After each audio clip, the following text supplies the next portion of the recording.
Hata ufanyaje usafi. Ndio unakaa wanaume bana. Lakini si kama palivyo tu ulipaacha. Kwa unafanya usafi.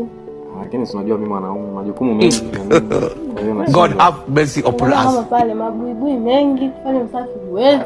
Wewe unatoa hata mabuibui basi. Ile picha ni ya nani?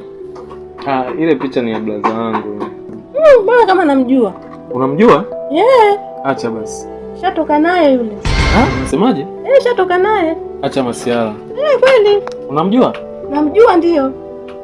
Yule kaka yangu kabisa, kutoka yule ndo nafuata mimi. Tayari, shatoka naye. Wewe mwanamke acha masiala basi. Kweli nishatoka naye yule. Hebu ngoja nimpigie kwanza. Hiyo kama ni masiala.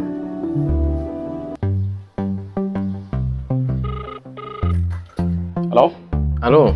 Yes, niambie mdogo wangu, umeshindaje? Shwari bro, inakuaje? Ameshwari tu mwanangu, nipo zangu yetu hapa nimetulia zangu hapa mchana. Jua kali, afu kiangalia leo weekend kwa lazima kidogo napumzika kidogo ili tukusanye nguvu ya kesho. Bwana kuna changamoto kidogo hapa. Niambie. Bwana kuna shemeji yako mmoja hivi kaja huku. Anaitwa Rujaina bwana. Nani Rujaina? Nishatoka naye. Hii mara ya pili sasa alikuwa amekuja geto hapa. Binti fulani hivi ana meno fulani hivi kama nani ya ugorogoro hivi. Hii ni changamoto kwa sababu kuna picha yako moja hivi niliweka ukutani hapa. Sasa naona ameiangalia akaniuliza hii picha ya nani? Nikamwambia hii picha ya kaka yangu. Kwani vipi? Ananiambia kwamba nishawahi kutoka naye. Ya, ananifahamu ndio na mimi namjua. Kisha sanuka ise.